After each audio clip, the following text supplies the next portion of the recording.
आज का जो हमारा टॉपिक है ये है नागरिकता।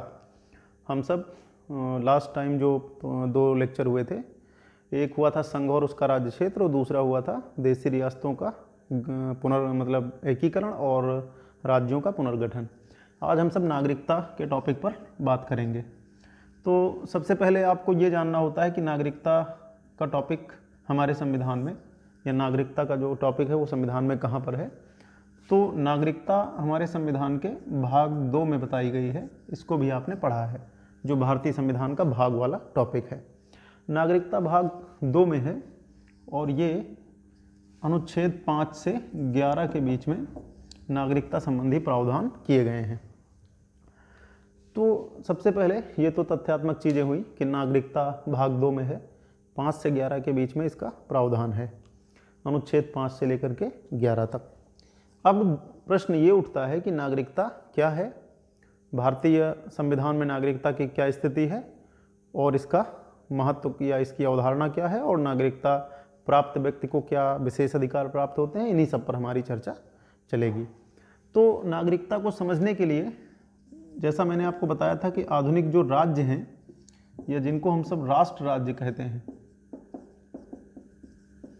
जो आधुनिक हमारे राज्य हैं या जिनको हम राष्ट्र राज्य कहते हैं, इनके जन्म के साथ ही नागरिकता का मुद्दा भी जन्मा है। राष्ट्र राज्य की उत्पत्ति के साथ नागरिकता का जो आधुनिक कॉन्सेप्ट है वो आया है। तो राष्ट्र राज्य में मैंने आपको बताया था कि किसी भी राज्य के बनने के लिए 4 चीज़ें चाहिए होती हैं। 4 चीज़ों में एक चीज़ होती है जनसंख्या। अगर आप पहले लेक्चर आपको याद हो तो राज्य जो होता है या राज्य के जो अनिवार्य अंग होते हैं उनकी संख्या मैंने आपको बताई थी कि राज्य के 4 अनिवार्य अंग होते हैं, जिसमें से एक होता है जनसंख्या, एक होता है जिसको हम सब क्षेत्रफल कहते हैं या निश्चित भूभाग भी कहते हैं, और एक मैंने आपको बताया था सरकार, और एक होता है संप्रभुता। तो ये 4 चीज़ें मिल करके एक राज्य को बनाती हैं। कुछ लोग मानते हैं कि राज्य व्यक्ति का ही बृहद रूप है, ऐसी भी अवधारणाएं दी गई हैं। यानी व्यक्ति उसकी मूल इकाई है, फिर व्यक्तियों का समूह है, परिवार, समाज, समुदाय, और फिर राष्ट्र राज्य का जन्म हुआ है। तो राष्ट्र राज्य में एक चीज़ होती है जनसंख्या। अब एक प्रश्न उठता है कि जैसे भारत एक राष्ट्र है या एक राष्ट्र राज्य है या राज्य है, अमेरिका एक राज्य है, ब्रिटेन एक राज्य है, तो यहाँ पर एक शब्द है जनसंख्या, कि इस राज्य में निवास करने वाली जनसंख्या क्या है। अब उस जनसंख्या को यदि हम पढ़ें राजनीति के विज्ञान में या राजनीति की भाषा में, तो उस जनसंख्या में 2 प्रकार के लोग किसी देश में एक समय रहते हैं। यानी कि सबसे पहले आपको समझना है कि राज्य यानी कि देश क्या है। तो देश कैसे बना, इसकी एक लंबी यात्रा है, इस पर चर्चा भी शायद किसी टॉपिक में अगर हो सकती है तो होगी। तो राज्य के 4 अनिवार्य अंग होते हैं, ये आपने पहले से पढ़ा है, ना भी पढ़ा हो तो आप यहाँ से देख लेंगे। राज्य के अनिवार्य अंगों में एक है जनसंख्या, एक है क्षेत्रफल, एक सरकार, एक संप्रभुता। तो वर्तमान में जो राष्ट्र राज्य होते हैं उनकी अपनी जनसंख्या होती है। अब ये जो जनसंख्या होती है इसमें 2 प्रकार के लोग किसी भी देश में किसी भी समय पाए जा सकते हैं। एक वे जो नागरिक हैं और एक वे जो नागरिक नहीं हैं, उनको हम सब विदेशी कहते हैं। यानी जैसे भारत में वर्तमान में यदि हम भारत की जनसंख्या को देखें तो जनसंख्या का मतलब तो वैसे तो हम सब अपने देश की ही जनसंख्या से समझते हैं, लेकिन यहाँ पर वो पॉपुलेशन वाली या सेंसस वाली जनसंख्या की अवधारणा को आप मत समझिए। ये राजनीति की भाषा में आपको बताना चाहता हूँ कि राज्य का एक अनिवार्य घटक है जनसंख्या। जनसंख्या का तात्पर्य यहाँ से व्यक्ति से है, तो मैं उस व्यक्ति के परिप्रेक्ष्य में बता रहा हूँ, नहीं तो आप इसको जनगणना के परिप्रेक्ष्य में समझ लें तो वहाँ पे आपको दिक्कत आएगी कि जनगणना में तो हमारे भारतीयों की ही गिनती होती है। यहाँ पर जनसंख्या वो जनगणना वाली जनसंख्या नहीं है, या व्यक्ति को आप मान सकते हैं, इसलिए मैंने आपको बताया क्योंकि आप कहीं उसमें कन्फ्यूज ना हो। तो राज्य में जो जनसंख्या होती है उससे देश बनता है, यानी बिना व्यक्तियों के कोई देश नहीं बन सकता है। अब जो राज्य होता है तो राज्य व्यक्ति का ही बृहद रूप है, यानी व्यक्ति बना, व्यक्ति से परिवार बना, परिवार से समाज, समुदाय, और फिर एक बड़ी इकाई बनी जिसको हम सब क्या कहते हैं, राज्य कहते हैं। अब जो व्यक्ति है ये मौलिक इकाई है राज्य की। ये जो व्यक्ति होता है किसी राज्य में इसकी पहचान सुनिश्चित की जाती है और वो पहचान दो प्रकार से हो सकती है कि किसी देश में या किसी राष्ट्र राज्य में निवास करने वाले व्यक्तियों को हम दो भाग में बांट देते हैं, एक वे जो नागरिक होते हैं और एक वे जो विदेशी होते हैं।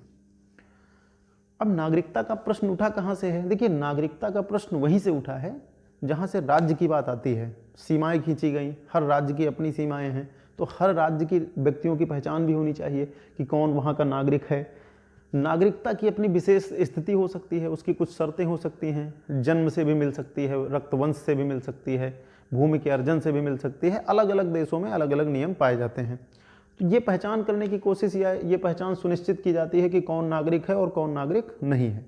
यहीं से नागरिकता विषय उत्पन्न होता है। यहाँ तक कि नागरिकता इतना महत्वपूर्ण विषय है कि आप इंटर तक नागरिक शास्त्र नामक विषय ही पढ़ते हैं, जिसमें खास करके व्यक्ति, नागरिक के तौर पर व्यक्ति और राज्य के बीच संबंधों पर विस्तार से हम सब चर्चा करते हैं कि व्यक्ति क्या है, उसको स्वतंत्रता, समानता, तमाम सारी चीज़ें हम डिस्कस करते हैं। और पहले भी मैंने बताया है कि राजनीति विज्ञान में मुख्य रूप से व्यक्ति के राजनीतिक समाज का जो है अध्ययन किया जाता है, यानी कि राज्य को कैसा होना चाहिए, व्यक्ति के संदर्भ में कैसा होना चाहिए, विचारधाराएं आप पढ़ते हैं। तो कुल मिलाकर के मामला व्यक्ति पर आकर के अटकता है।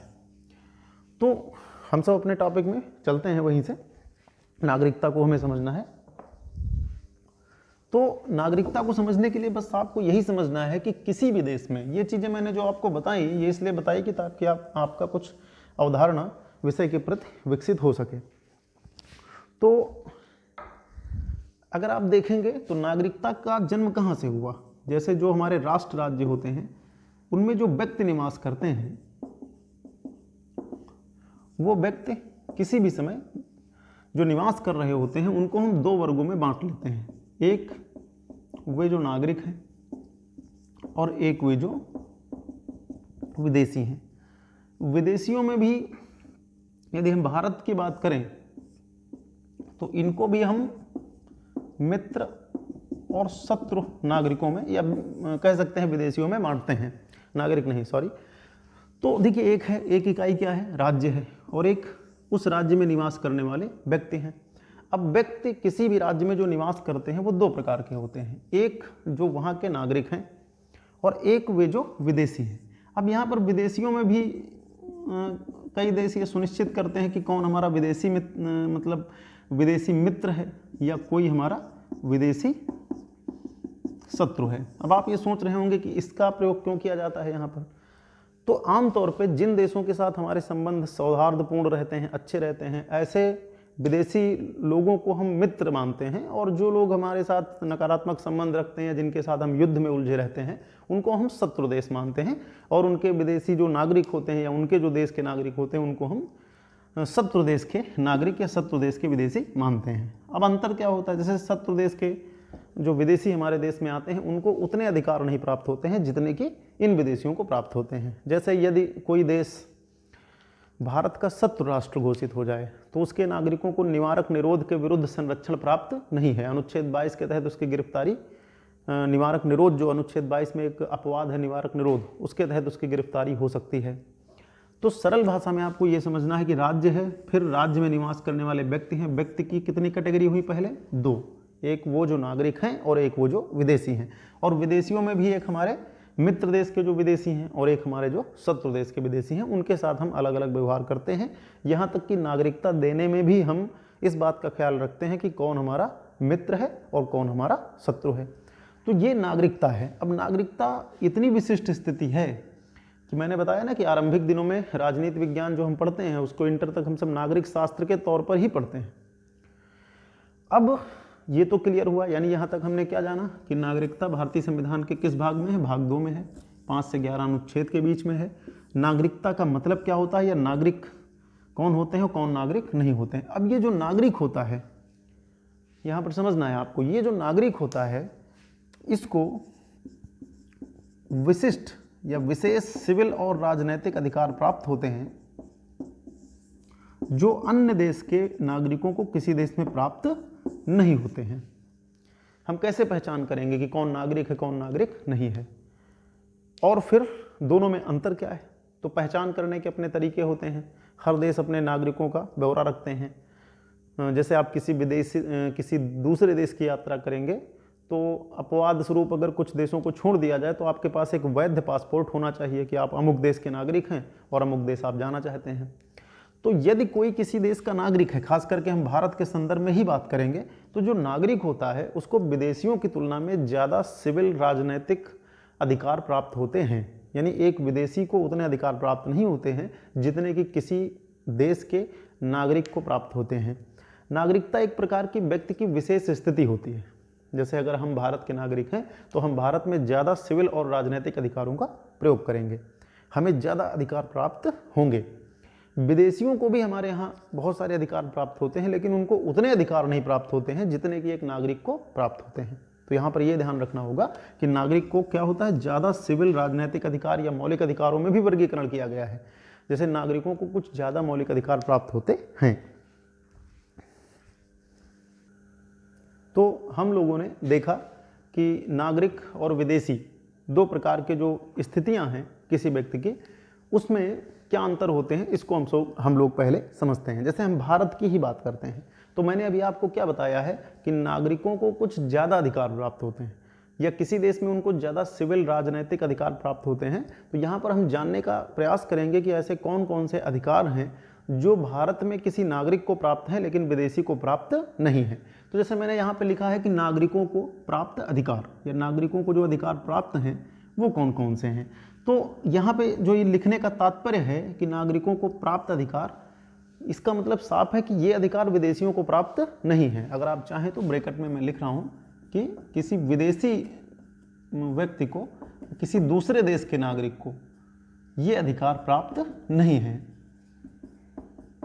यानी वे अधिकार जो किसी भारतीय नागरिक को प्राप्त होते हैं लेकिन किसी विदेशी व्यक्ति को भारत में प्राप्त नहीं होते हैं, हम उन चीज़ों को यहाँ पे डिस्कस करते हैं।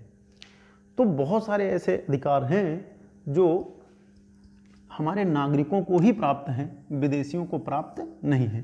जैसे मैं राजनीतिक अधिकारों की अगर बात करूं तो भारत में मतदान करने का अधिकार,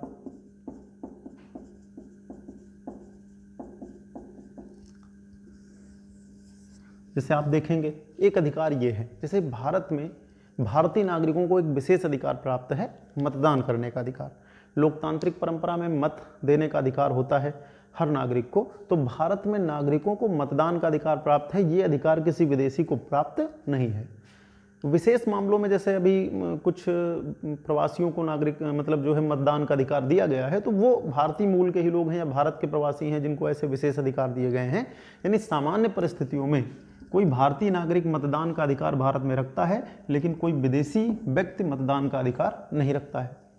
इसके अलावा जैसे निर्वाचन या कह सकते हैं कि संसद या विधानमंडल का चुनाव अगर लड़ना हो, जैसे संसद कुछ आप देख लीजिए, या विधानमंडल का चुनाव लड़ने का अधिकार, चुनाव लड़ने का अधिकार। अब अगर कोई व्यक्ति भारतीय नागरिक है तो उसको ये विशेष अधिकार प्राप्त है, यानी वो संसद के लिए, विधानमंडल के लिए चुनाव लड़ सकता है या उसके लिए पात्र है। तो ये अधिकार हमारे यहाँ नागरिकों को प्राप्त है किंतु विदेशियों को प्राप्त नहीं है। इसके बाद अनेक सार्वजनिक पद, जैसे कुछ उठाते हैं हम सब, जैसे राष्ट्रपति, उपराष्ट्रपति, राज्यपाल, या इनमें से अनेक पद आप जोड़ सकते हैं। जहां पर भी आप, जैसे आप संविधान जब पढ़ेंगे, इंटर में जिन लोगों ने सिविक्स पढ़ा होगा, तो बहुत सारे पदों के आगे हम सब रट्टा मान लेते थे पहले कि जैसे कोई योग्यता पढ़नी होती थी तो हम सब रटते थे कि वह भारत का नागरिक हो या उसे भारत का नागरिक होना चाहिए। जैसे अगर हम राष्ट्रपति की योग्यता पढ़ेंगे तो वहाँ पर अनिवार्य तौर पर यह लिखा रहता है कि उसे भारत का नागरिक होना चाहिए।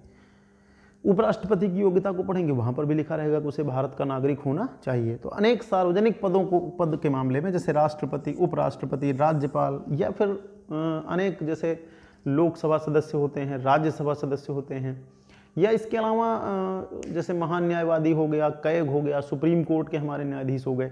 मतलब आप बड़े पदों को जब पढ़ते हैं या इन पदों को पढ़ते हैं तो वहाँ पर एक लाइन जरूर जुड़ी रहती है कि उसे भारत का नागरिक होना चाहिए। यानी भारत में कोई भी ऐसा व्यक्ति जो भारत का नागरिक नहीं है वो राष्ट्रपति, उपराष्ट्रपति, राज्यपाल जैसे पदों के लिए योग्य नहीं है। या उसकी अर्हता इन पदों के लिए नहीं है, यानी ये अधिकार भी विदेशियों को प्राप्त नहीं है।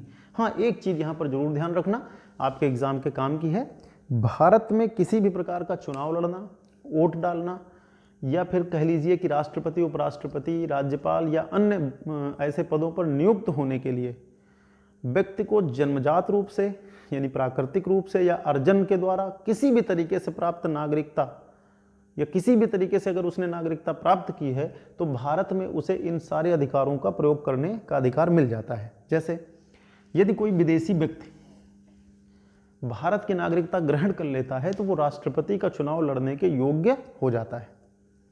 मतलब यहां पर मेरा कहना है कि भारत में चुनाव लड़ने का अधिकार, सार्वजनिक पद प्राप्त करने का अधिकार हर भारतीय नागरिक को है, चाहे वो जन्म से भारत का नागरिक हो या उसने नागरिकता का अर्जन किया हो। कुछ देशों में ऐसा नियम है, जैसे अमेरिका के संविधान को आप पढ़ेंगे तो अमेरिका में यह है कि अमेरिका का राष्ट्रपति वही व्यक्ति बन सकता है जो जन्म से अमेरिका का नागरिक हो। मतलब अमेरिका में यदि किसी व्यक्ति ने नागरिकता अर्जित की है तो वो कम से कम वहां पर राष्ट्रपति आजीवन नहीं बन सकता, यानी उसकी नागरिकता जन्म से होनी चाहिए। जो व्यक्ति जन्म से अमेरिकी नागरिक होगा वही वहां पर राष्ट्रपति का चुनाव लड़ सकता है, किंतु भारत में ऐसा प्रावधान नहीं है। भारत में यह बात कही गई है कि उसे भारत का नागरिक होना चाहिए, यानी यदि वो भारत का नागरिक है, अब उसकी नागरिकता जन्म के आधार पे है, वंश परंपरा के आधार पे है या अर्जन के द्वारा है, तो इन मामलों में उसको चुनाव लड़ने का अधिकार पूरी तरीके से है। उसको इस आधार पर वंचित नहीं किया जाएगा चुनाव लड़ने से कि वो जन्म से भारत का नागरिक नहीं है। कई बार ये क्वेश्चन आयोग में और अन्य परीक्षाओं में आकर के फंसा चुका है लड़कों को कि क्या भारत में नागरिकता या भारत में राष्ट्रपति चुनाव लड़ने के लिए क्या जन्म से नागरिक होना चाहिए या राज्यपाल बनने के लिए जन्म से नागरिक होना चाहिए। भारतीय संविधान में ऐसा नहीं लिखा गया है और ना ही ऐसा है। भारत में केवल एक चीज़ है कि उसे भारत का नागरिक होना चाहिए।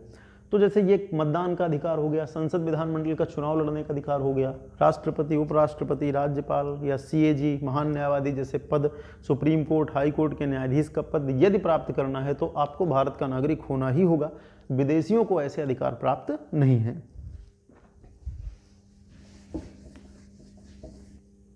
इसके अतिरिक्त एक चीज पर और विचार कर लेते हैं। जैसे भारतीय संविधान में मौलिक अधिकार हैं, तो मौलिक अधिकार आमतौर पर नागरिकों को तो सभी प्राप्त होते हैं। यदि हम भारत के नागरिक हैं तो हमें सभी मौलिक अधिकार प्राप्त होते हैं।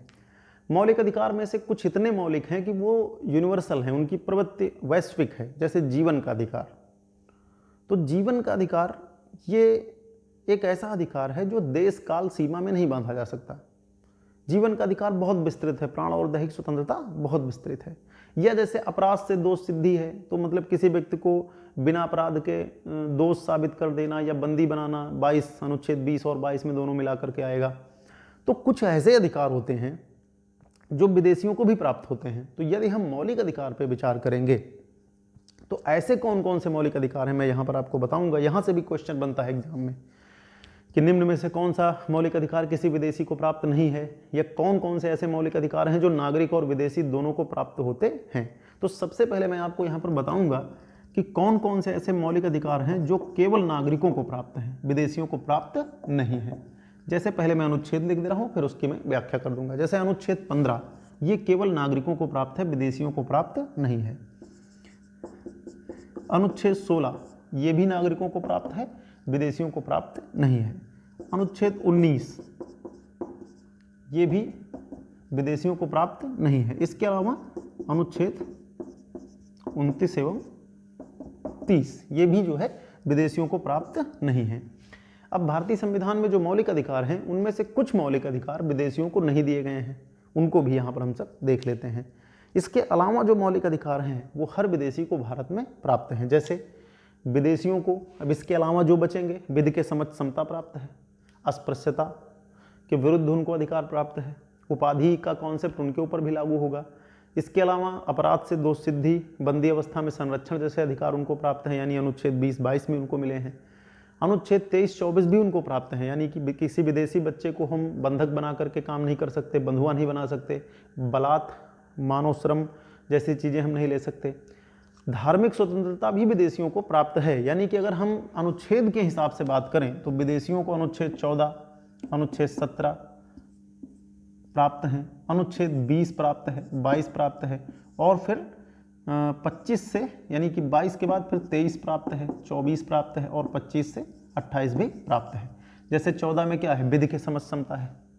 अभी आप आगे पढ़ेंगे, कुछ लोग पढ़े भी होंगे। आर्टिकल 14 अनुच्छेद 14 में है विधि के समझ समता। 17 में क्या है, अस्पृश्यता का निषेध। जैसे आप किसी विदेशी के साथ अस्पृश्यता का व्यवहार करेंगे तो वो उसके मौलिक अधिकार का उल्लंघन है। ये प्राप्त है विदेशियों को, 20 प्राप्त है और 22 भी प्राप्त है, यानी अपराध से दोष सिद्धि से संरक्षण उसे प्राप्त है। ये बंदी अवस्था में संरक्षण प्राप्त है, यदि वो बंदी बनाया जाता है तो उसके जो मौलिक अधिकार हैं वो उसको प्राप्त होंगे। हाँ, अपवाद में मैंने आपको बताया कि अनुच्छेद 22 के तहत शत्रु देश के नागरिकों को ये अधिकार प्राप्त नहीं है, उनको निवारक निरोध के तहत बंदी बनाया जा सकता है। तो 22 जैसे शत्रु देश के नागरिकों को प्राप्त नहीं है। 23 और 24 में आप जानते हैं, 23 में मानव को किसी भी रूप में बेचा जाना, खरीदा जाना, ह्यूमन ट्रैफिकिंग, बेगार यानी कि जबरदस्ती उससे काम लेना या बिना मजदूरी के काम लेना। 24 में बच्चों को संरक्षित किया गया है खतरनाक कार्यों से, उनकी शिक्षा आदि के लिए 14 वर्ष से कम आयु के बच्चों को किसी भी कार्य में नियोजित करने का प्रतिबंध है, ये भी विदेशियों को प्राप्त है। 25 से 28 के बीच में हमारे धार्मिक अधिकार आते हैं, यानी हम किसी धर्म को मान सकते हैं, उसका प्रचार कर सकते हैं, आयोजन कर सकते हैं, उसके लिए संस्था बना सकते हैं, ट्रस्ट बना सकते हैं, ये भी हमारे यहाँ विदेशियों को प्राप्त है। लेकिन कौन कौन से, यहाँ पर ध्यान रखना, कौन कौन से ऐसे मौलिक अधिकार हैं जो सिर्फ नागरिकों को प्राप्त है।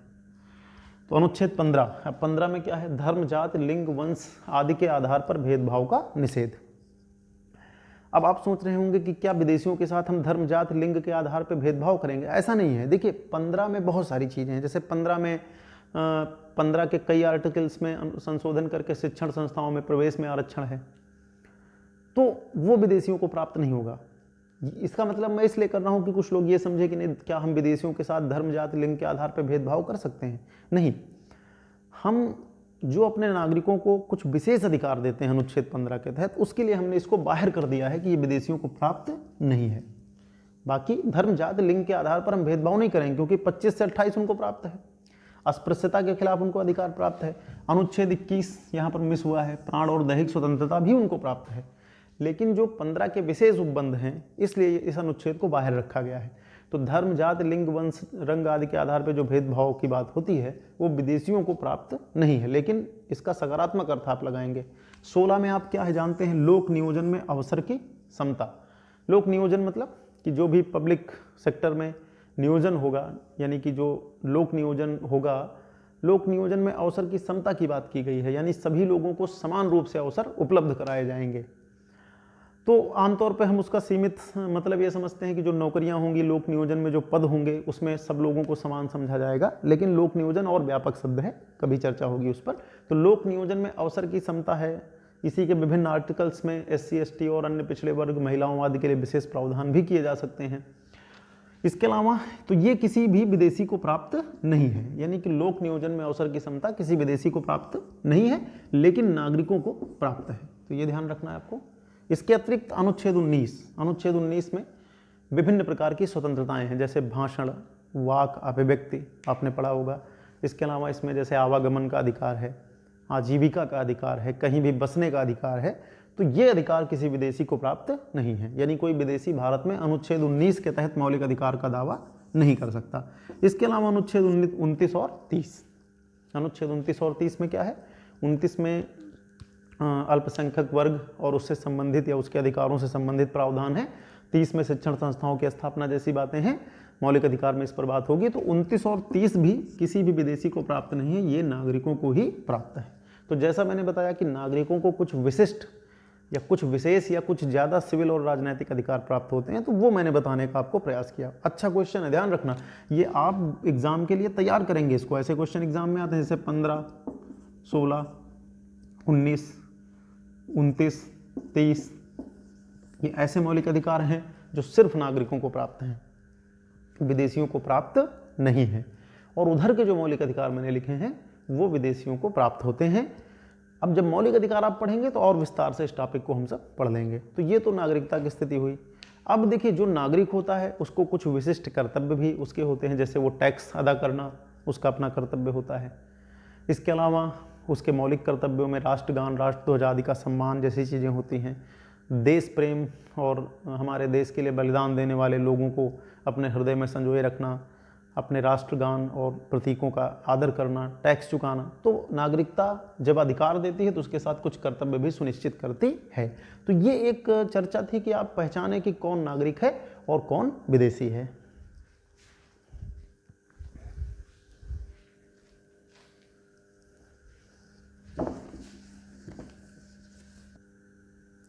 इसके बाद हम सब अब नागरिकता के जो अनुच्छेद हैं उन पर चर्चा कर लेते हैं। देखिए थोड़ा सा ये कठिन टॉपिक है, खास करके इसके अनुच्छेद, बहुत सारी डेटें हैं। संक्षिप्त में पहले आप इसको समझने का प्रयास करेंगे। अनुच्छेद 5 से 11 के बीच में जो प्रावधान हैं उसमें से जो अनुच्छेद 11 है वो संसद को नागरिकता संबंधी कोई भी कानून बनाने का अधिकार देता है। यहाँ पे एक चीज़ पहले आप ये स्पष्ट हो जाइए कि भारत में एकल नागरिकता है। हमारा संविधान भी एक ही है, यानी कि हमारा राज्यों का कोई अलग संविधान नहीं है, और नागरिकता भी हमारी एकल है, यानी कि हमारे यहाँ दोहरी नागरिकता नहीं है। इस पर चर्चा हुई है। कोई भी व्यक्ति भारत का नागरिक होता है, ना कि किसी राज्य का नागरिक होता है, उसे एकल नागरिकता प्राप्त होती है। और भारत में जो संविधान संशोधन का अधिकार है वो भी संसद को है। तो नागरिकता संबंधी सभी कानून बनाने का अधिकार संसद को है। अनुच्छेद 11 संसद को ये अधिकार देता है कि वो नागरिकता संबंधी कोई भी कानून बना सकती है, जैसा उसे उचित लगे समय समय पर वो ऐसे कानून बना सकती है। तो जब भारतीय संविधान लागू हो रहा था तो भारतीय संविधान के लागू होते समय, जब भारतीय संविधान लागू हुआ तो नागरिकता संबंधी विचार उस समय नहीं किए गए। ये हुआ कि ये प्रश्न छोड़ दिया गया संसद के ऊपर कि नागरिकता के मानक क्या होंगे या नागरिकता कैसे दी जाएगी, ये सब संसद बाद में निर्धारित करेगी। हाँ, इतना जरूर किया गया कि उस समय कौन भारत का नागरिक होगा, कौन नहीं होगा। पाकिस्तान की एक समस्या आप जानते हैं उस समय थी। बहुत सारे लोग पाकिस्तान जा रहे थे, बहुत सारे लोग पाकिस्तान से आ रहे थे। कुछ ऐसे भी लोग थे जो अविभाजित भारत में पैदा हुए थे लेकिन विदेश में रह रहे थे। कुछ स्वेच्छा से गए थे, कुछ जबरन मजदूर बना करके ले जाए गए थे। तो हमारा संविधान जब बना तो 5 से 11 के बीच में, खास करके जो 11 है वो तो संसद को अधिकृत करता है कि वो नागरिकता संबंधी कोई प्रावधान बना सकती है। तो जो 5, 6, 7 और 8 अनुच्छेद हैं ये इस बात को बताते हैं कि कौन भारत का नागरिक होगा, कौन भारत का नागरिक नहीं होगा, और होगा तो उसकी क्या डेट होगी। तो अनुच्छेद तो बहुत महत्वपूर्ण मुझे नहीं लगते यहाँ के, लेकिन फिर भी आप एक बार देख लेंगे, आर्टिकल्स भी देख लेंगे और उसमें क्या क्या प्रावधान किया गया है, इन सब चीज़ों को हम सब देखेंगे कि नागरिकता उस समय कैसे दी गई थी या नागरिकता की पहचान कैसे सुनिश्चित की गई थी। इस बात को ध्यान से आपको देखना है। सबसे पहले अनुच्छेद 5 3 चीज़ें बताता है। क्या बताता है? 3 बातें बताता है। क्या? कि कौन भारत का नागरिक होगा। इस संदर्भ में वो 3 बातें बताता है। क्या बताता है? पहला कि भारत में जन्मा व्यक्ति, यानी कि यदि किसी व्यक्ति का जन्म भारत में हुआ है तो उसे भारत की नागरिकता मिल जाएगी। इसके अलावा दूसरी स्थिति है कि उसके माता पिता भारत में जन्मे हो तो भी वो भारत का नागरिक बन जाएगा, यानी वो भारत में जन्मा हो या फिर उसके माता पिता भारत में जन्मे हो। या फिर एक और शर्त कही गई थी कि जो भी व्यक्ति संविधान लागू होने से पूर्व, संविधान लागू होने से पूर्व मतलब 26 जनवरी 1950 के पूर्व लगातार 5 वर्ष से भारत में निवास कर रहा हो, यानी ऐसे 3 व्यक्ति पहचाने गए, 3 कैटेगरियां पहचानी गई जिनको आर्टिकल 5 के तहत नागरिकता दी जाती है, अनुच्छेद 5 के तहत नागरिकता दी जाती है। कौन सी कैटेगरी है? जो भारत में जन्मा व्यक्ति है वो भारत का नागरिक है, या उसके माता पिता, दूसरी स्थिति है कि उसके माता पिता यदि भारत में जन्मे हैं तो वो भी भारत का नागरिक है। और तीसरी स्थिति बताई गई कि संविधान लागू होने के पूर्व यानी पहले जो व्यक्ति लगातार 5 वर्ष से भारत में निवास कर रहा है वो भारत का नागरिक होगा। यानी अनुच्छेद 5 बताता है कि कौन कौन भारत के नागरिक होंगे। भारत में जन्मे व्यक्ति होंगे, उनके माता पिता यदि भारत में जन्मे हो तब भी वो होंगे। संविधान लागू होने से पूर्व लगातार 5 वर्ष भारत में यदि वो रहे होंगे, कोई भी व्यक्ति हो सकता है वो, तो उसको भी भारत की नागरिकता मिल जाएगी। ये अनुच्छेद 5 बताता है। ध्यान से देखना। अनुच्छेद 6 बताता है कि पाकिस्तान से, ध्यान से रखना, ये जो डेट मैंने लिखी है ये डेट है पाकिस्तान से आने की डेट। यानी अनुच्छेद 6 ये बताता है कि वे व्यक्ति, इसको ध्यान से देखना आप, वे व्यक्ति जो 19 जुलाई 1948 के पहले, वे व्यक्ति जो 19 जुलाई 1948 से पहले पाकिस्तान से भारत आ गए हैं वो भारत के नागरिक होंगे। यानी 19 जुलाई 1948 से पहले जो भी व्यक्ति पाकिस्तान से पलायन करके भारत आ गया था वो भारत का नागरिक अपने आप बन गया। फिर एक और इसमें प्रावधान किया गया कि जो व्यक्ति 19 जुलाई 1948 के बाद आए हैं तो कहा गया कि उनके लिए एक आवेदन प्रक्रिया होगी, उनको एक आवेदन देना होगा और वो 6 मास भारत में निवास करके भारत के नागरिक बन जाएंगे, या 6 मास भारत में निवास करने के बाद उनको भारत की नागरिकता दे दी जाएगी। यानी अनुच्छेद 6 दो चीज़ें बताता है। अनुच्छेद जो 6 है वो दो चीज़ें बताता है कि वे लोग जो 19 जुलाई 1948 से पहले भारत आ गए हैं उनको नागरिकता मिल जाएगी। जो लोग पाकिस्तान से, यहाँ पर बात ध्यान रखना, कहाँ से आ गए हैं? पाकिस्तान से। यानी अनुच्छेद 6 बताता है कि जो लोग इस डेट के पहले 19 जुलाई 1948 के पहले पाकिस्तान से भारत आ गए हैं वो भारत के नागरिक होंगे। और यदि कोई व्यक्ति 19 जुलाई 1948 के बाद आया है तो आवेदन प्रक्रिया के द्वारा वो एक आवेदन देगा नागरिकता के लिए और 6 महीने भारत में रहने के बाद उसको भारत की नागरिकता मिल जाएगी। अनुच्छेद 7 क्या बताता है कि वे लोग जो 1 मार्च 1947 को पाकिस्तान चले गए थे, यानी वे लोग जो 1 मार्च 1947 को पाकिस्तान चले गए थे या इस डेट तक पाकिस्तान चले गए थे, तो यदि वो जाने के बाद फिर से भारत लौटते हैं तो उनको भारत की नागरिकता मिलेगी, बशर्ते कि उन्हें आवेदन देना होगा। लेकिन यहाँ पर इस डेट को आपको ध्यान में रखना है। जैसे बहुत सारे लोग ऐसे थे जो पहले पाकिस्तान चले गए लेकिन बाद में फिर भारत लौट आए, तो ये उनके लिए प्रावधान करता है कि वे व्यक्ति जो 1 मार्च 1947 को भारत छोड़ करके पाकिस्तान चले गए थे, यदि वो फिर से लौटना चाहते हैं तो उनको भी भारत की नागरिकता मिलेगी। ये अनुच्छेद 7 बताता है। अनुच्छेद 8 क्या बताता है? ये अनुच्छेद 8 आप ध्यान रखना, ये मुख्य रूप से ऐसे लोगों को नागरिकता देने का प्रावधान करता है जो भारत के मूल के थे लेकिन अब विदेश में रह रहे हैं। जैसे ये बताता है, अनुच्छेद 8 क्या बताता है कि हर उस व्यक्ति के माता पिता या दादा दादी जो कभी अविभाजित भारत में पैदा हुए थे। अविभाजित भारत मतलब पाकिस्तान और भारत का जब बंटवारा नहीं हुआ था तो उस पूरे भारत को क्या कहते थे? अविभाजित भारत। तो वे व्यक्ति या वे लोग जिनके माता पिता या दादा दादी अविभाजित भारत में पैदा हुए थे किंतु वे विदेश में निवास कर रहे हैं, यदि वो भारतीय नागरिकता चाहते हैं तो अनुच्छेद 8 के तहत उनको भारत की नागरिकता दी जाएगी। ये 5, 6, 7, 8 केवल नागरिकता के बारे में बताते हैं कि किस किस स्थिति में भारत की नागरिकता मिलेगी, डेट क्या होगी। और उस समय आप जानते हैं विभाजन हुआ था, बहुत सारे भारतीय गिरमिटिया बन के विदेश में रहते थे और बहुत सारे भारतीय स्वेच्छा से गए थे, तो उनके लिए अनुच्छेद 8 की व्यवस्था की गई है। जो भारत में जन्मे व्यक्ति थे, जिनके माता पिता भारत में जन्मे थे या जो संविधान लागू होने से 5 वर्ष से भारत में रह रहे थे, अनुच्छेद 5 उनको नागरिकता देने की बात करता है। अनुच्छेद 6 में डेट बताई गई है कि 19 जुलाई 1948 से पहले जो लोग पाकिस्तान से आ गए उनको भारत की नागरिकता स्वतः मिल गई है। जो बाद में आए हैं वो आवेदन के द्वारा नागरिकता प्राप्त कर सकते हैं। वे लोग जो पहले पाकिस्तान चले गए थे बाद में भारत की नागरिकता लेना चाहते थे, उनके लिए अनुच्छेद 7 प्रावधान करता है। और वे लोग जो भारत के नागरिक नहीं थे, विदेशी थे, लेकिन अविभाजित भारत में उनके पूर्वज दादा दादी या माता पिता पैदा हुए थे, उनको अनुच्छेद 8 नागरिकता देने का प्रावधान करता है।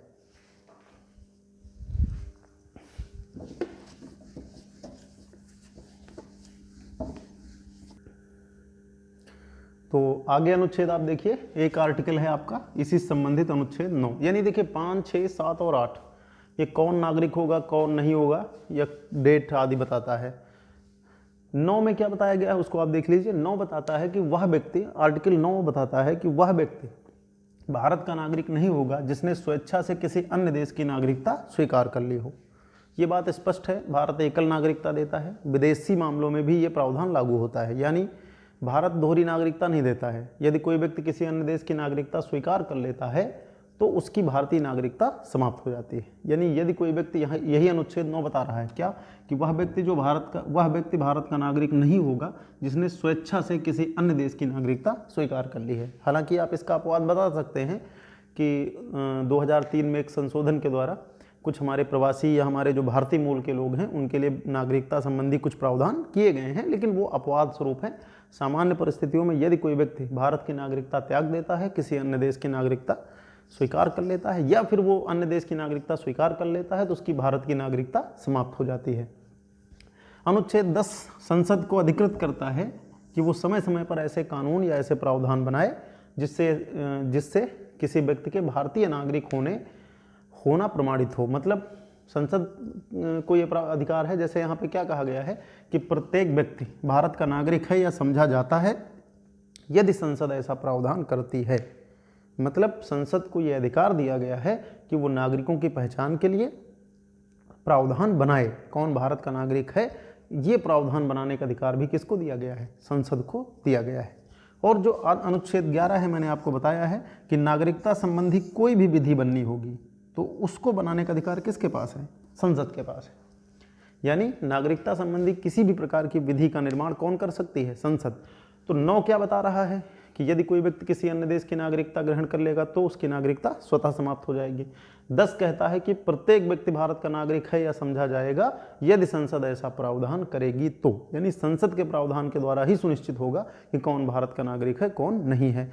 और उसके अलावा नागरिकता संबंधी जो भी विधियां होंगी उनको बनाने का अधिकार किसको होगा, संसद को होगा। तो ये तो हुई अनुच्छेद की भाषा कि अनुच्छेद क्या क्या कहते हैं। अब नागरिकता संबंधी कानून बनाने का अधिकार किसको दिया गया है, संसद को दिया गया है। संसद ने अपने इसी अधिकार का प्रयोग करते समय नागरिकता अधिनियम 1955 बनाया था और नागरिकता अधिनियम 1955 ही हमारा मूल अधिनियम है। उसी में बहुत सारे संशोधन समय समय पर कर करके नए प्रावधान जोड़े जाते रहे हैं, जिनमें से कुछ की चर्चा हम सब कर लेंगे।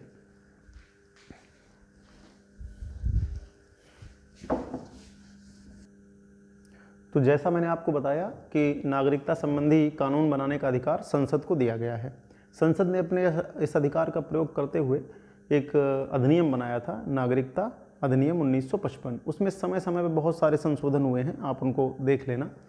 क्योंकि बहुत विस्तार देना संभव नहीं हो पाता है, तो जितना बहुत काम का है वो मैं आपको बताता हूँ, कुछ आप अपने आप भी देखेंगे। तो नागरिकता संशोधन अधिनियम 1955 है, साथ ही साथ उसमें बहुत सारे संशोधन हैं, उन संशोधनों को भी देखना पड़ता है। और हाल ही में आपने देखा होगा अभी CAA और NRC जैसे मुद्दों पर काफ़ी दिक्कतें रही हैं, वो भी कहीं ना कहीं नागरिकता के पहलू से ही संबंधित है। तो उस पर कोई एक अगर क्लास बन सकती है तो बनेगी।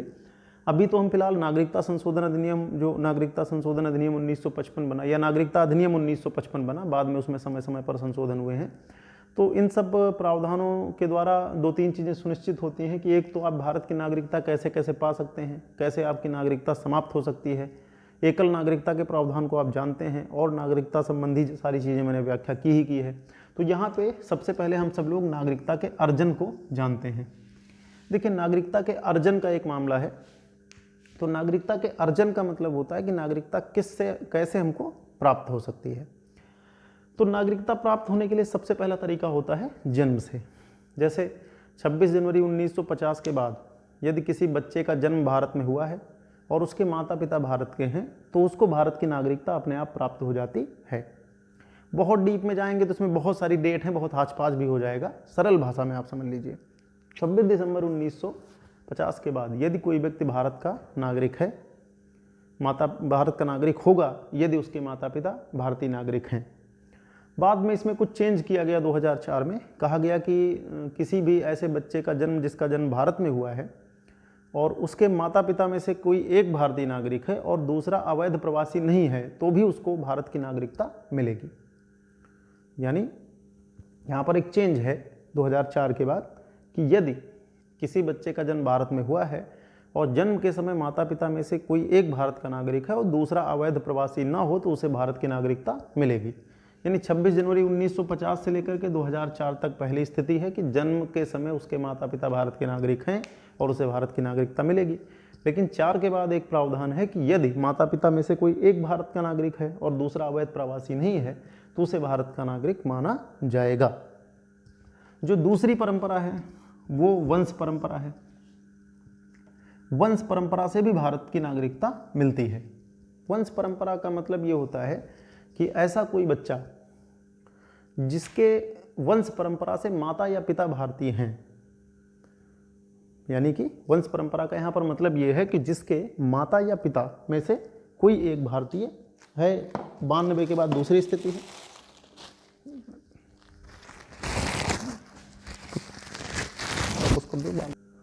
तो जैसा आपने जाना कि पहली नागरिकता मैंने आपको बता दी कि जन्म से, तो जन्म से यदि किसी बच्चे का जन्म भारत में हुआ है, माता पिता में से दोनों भारत के नागरिक हैं, तो उसे भारत की नागरिकता मिल जाती है। लेकिन 2004 के बाद एक प्रावधान किया गया कि माता पिता में से कोई एक भारत का नागरिक हो, दूसरा अवैध प्रवासी ना हो। अवैध का मतलब गलत तरीके से भारत में प्रवेश ना किया हो, तो ये जन्म से। दूसरा चर्चा हम सब कर रहे थे कि वंश परंपरा के आधार पर। तो वंश परंपरा का मतलब ये होता है कि ऐसा कोई बच्चा जो भारत के बाहर जन्मा है किंतु वंश परंपरा से उसके माता या पिता भारतीय हैं, तो उसे भारत की नागरिकता मिलेगी। और भी उसमें कुछ शर्तें जुड़ती हैं, लेकिन सरल भाषा में वंश परंपरा के, मान लो वो भारत की नागरिकता नहीं लेना चाहता तो फिर स्वेच्छा से उसकी नागरिकता समाप्त हो जाएगी। तो वंश परंपरा में भी एक प्रावधान था। क्या प्रावधान था कि 26 जनवरी 1950 से लेकर के और 10 दिसंबर 1992 के बीच में जो बच्चे पैदा हुए हैं, यदि कोई ऐसा बच्चा जो भारत के राज्य क्षेत्र के बाहर पैदा हुआ है किंतु उसके माता पिता भारत के नागरिक हैं, इन दोनों डेटों के बीच, ध्यान रखना स्थिति पहले क्या थी, क्योंकि समय समय पे संशोधन होते रहते हैं तो स्थितियां बदलती हैं। तो वंश परंपरा में क्या है कि यदि किसी बच्चे का जन्म भारत के बाहर हुआ है लेकिन वंश परंपरा यानी उसके माता पिता भारतीय हैं, तो उसे भारत की नागरिकता वंश परंपरा से मिलती है। तो 26 जनवरी 1950 से लेकर के 10 दिसंबर 1992 की जो स्थिति है वो ये है कि बच्चे का जन्म भारत से बाहर हुआ हो लेकिन उसके माता पिता भारत के नागरिक हों, तो उसे भारत की नागरिकता मिलेगी। लेकिन 10 दिसंबर के बाद की जो स्थिति है वो ये है कि बच्चे का जन्म यदि भारत से बाहर हुआ है और माता पिता में से कोई एक भारत का नागरिक है, दूसरा कोई भारत का नागरिक नहीं है, तो उसे भारत की नागरिकता मिलेगी। मतलब 10 दिसंबर के बाद यदि माता या पिता में से कोई एक भारतीय नागरिक है, देखिए 10 दिसंबर के पहले स्थिति क्या है कि माता पिता दोनों का भारतीय नागरिक होना है, बच्चे का जन्म किसी अन्य देश में हुआ है, उसको भारत की नागरिकता वंश परंपरा से मिलेगी। लेकिन 10 दिसंबर 1900 बाद की क्या स्थिति है कि माता पिता में से कोई एक भारत का नागरिक हो, कोई एक, चाहे माता चाहे पिता, उस बच्चे का जन्म भारत के बाहर हुआ है तो उसको वंश परंपरा से भारत की नागरिकता मिलेगी। तीसरी चीज पंजीकरण है। पंजीकरण बहुत व्यापक है, इसमें कई प्रकार की सीमाएं हैं। कुछ लोग जैसे रट्टा मारते हैं कि पंजीकरण की अवधि 7 साल होती है, ऐसा कुछ नहीं है। पंजीकरण की कई सारी शर्तें हैं, जब आपको बहुत विस्तार से पढ़ना हो तो आप उसको पढ़ेंगे। पंजीकरण से तमाम प्रकार के, जैसे भारतीय मूल के लोग हैं या फिर भारत के साथ, भारतीय व्यक्ति के साथ विवाह करने वाले लोग हैं, या तमाम अलग अलग प्रकार के हैं। कुछ कैटेगरी में 7 वर्ष निवास करना होता है, कुछ में अन्य है, तो एक विधि पंजीकरण भी होती है। आप इसको संक्षिप्त में ध्यान रखेंगे। प्राकृतिक रूप से भी आपको भारत की नागरिकता मिल सकती है, यानी कि आप ना तो वंश परंपरा से भारत के नागरिक बन सकते हैं, ना ही जन्म से, ना पंजीकरण से। तो यदि आप अवैध प्रवासी नहीं हैं, या फिर दूसरी चीज़ है कि आप शत्रु देश के नागरिक नहीं हैं, जिनको हम नागरिकता नहीं देना चाहते, वो छोड़ करके यदि किसी अन्य देश का व्यक्ति भारत की नागरिकता लेना चाहे तो उसे कुछ शर्तें पूरी करनी होती हैं, उसे भारत की नागरिकता मिलनी होती है। जैसे प्राकृतिक रूप से कुछ शर्तें हैं कि उसका चरित्र अच्छा होना चाहिए, 8वीं अनुसूची की किसी भाषा का ज्ञान उसे होना चाहिए, एक निर्धारित अवधि तक उसको निवास करना होता है। ऐसे व्यक्तियों को भी भारत की नागरिकता मिलती है। यानी पंजीकरण और प्राकृतिक रूप से अंतर है। कुछ लोग इसको देशीकरण भी कहते हैं, लेकिन सही शब्द है प्राकृतिक रूप से। तो एक जन्म से मिलेगी आपको, एक वंश परंपरा से मिलेगी, एक पंजीकरण से, एक प्राकृतिक रूप से। एक होता है क्षेत्र समाविष्ट के द्वारा, मतलब कोई क्षेत्र यदि भारत में समाविष्ट होगा तो अपने आप उस क्षेत्र के निवासियों को भारत की नागरिकता मिल जाएगी। तो ये 5 तरीके हैं, इसमें बहुत सारी डेट है, मैं उन पर नहीं जाना चाहता ज़्यादा। तो संक्षिप्त आप जानिए कि जन्म से यानी कि माता पिता भारत के नागरिक हैं, बच्चे का जन्म भारत में हुआ है, उसको नागरिकता भारत की मिलेगी। 2004 के बाद स्थिति है तो माता या पिता में से कोई एक भारत का नागरिक, दूसरा अवैध प्रवासी ना हो। वंश परंपरा में 26 जनवरी से लेकर के 26 जनवरी 50 से 10 दिसंबर 92 के बीच माता पिता दोनों का भारतीय होना अनिवार्य है, जन्म देश के बाहर हुआ हो। 10 दिसंबर के बाद यदि बच्चे का जन्म देश के बाहर हुआ है, माता पिता में से कोई एक भारत का नागरिक है, तो उसे भारत की नागरिकता मिलेगी। पंजीकरण के द्वारा विभिन्न प्रावधान किए गए हैं।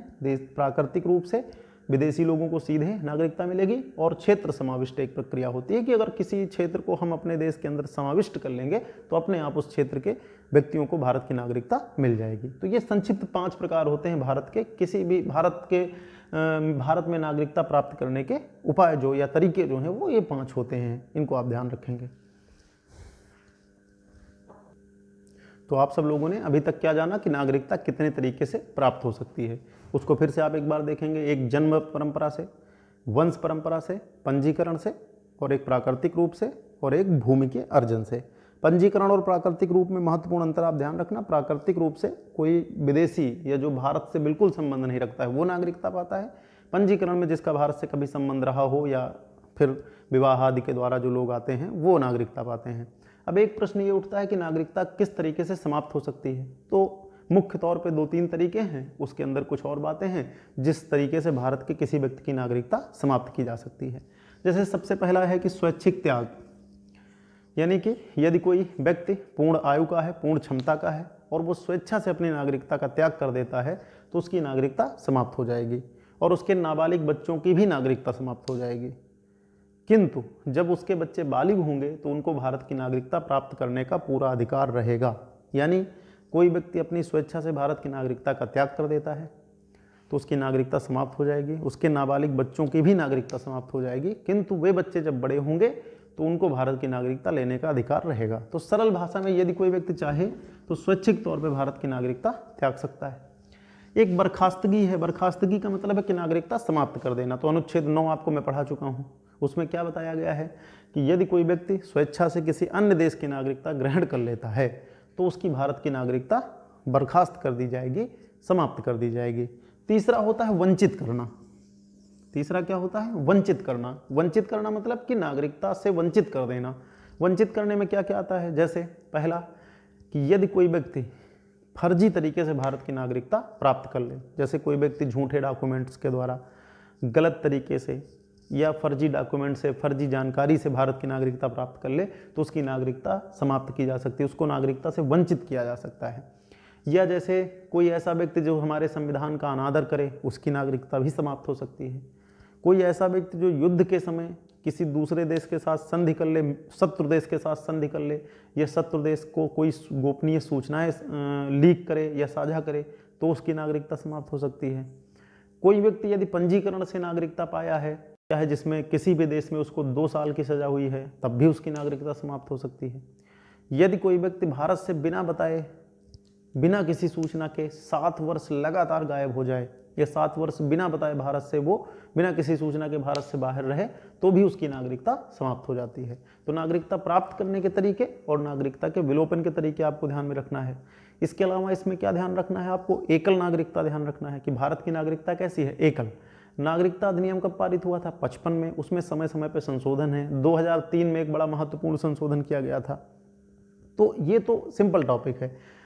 अगर किसी दिन टाइम रहेगा तो हम सब जैसे OCI है और फिर जैसे PIO है और इसके अलावा NRC है, CAA है, ये सारे जो मुद्दे हैं उस पर किसी दिन विस्तार से, फिर वो मेंस लायक का टॉपिक है, उस पर डिस्कशन हो सकता है। तो अभी तो फिलहाल आप इतना जानें कि नागरिकता किस भाग में है? भाग 2 में है। अनुच्छेद कौन से हैं? 5 से 11 हैं। नागरिकता 5 से 11 के बीच में स्थिति बताई गई थी कि कौन लोग नागरिक होंगे, नागरिकता संबंधी कानून बनाने का अधिकार किसको होगा। ये छोड़ा किस पर गया है? संसद पर छोड़ा गया है। संसद ने उसके लिए नागरिकता अधिनियम 1955 बनाया है।